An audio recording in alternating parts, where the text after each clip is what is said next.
তোমার নাম কি? তোমার আব্বুর নাম কি? তোমার আম্মার নাম কি? তোমার মায়ের নাম কি? তোমার দাদার নাম কি? বাবু। তোমার দিদির নাম কি? বেবি। তোমার চাচুর নাম কি? লেমন।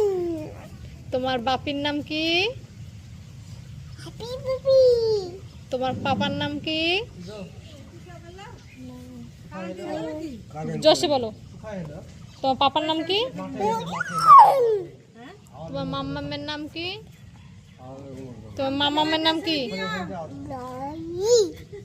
তোমার ভাইয়ের নাম কি? তোমার ভাইয়ের নাম? তোমার ভাইয়ের নাম কি? আয়া। আর তোমার ভাইয়ার নাম? হ্যাঁ ভাইয়া। তোমার আপির নাম কি? হ্যাঁ। তোমার আপার নাম কি? আচ্ছা, তোমার আপার নাম কি? তোমার আপির নাম কি? তোমার তোমার আপির নাম কি? আচ্ছা, তোমার আপির নাম কি?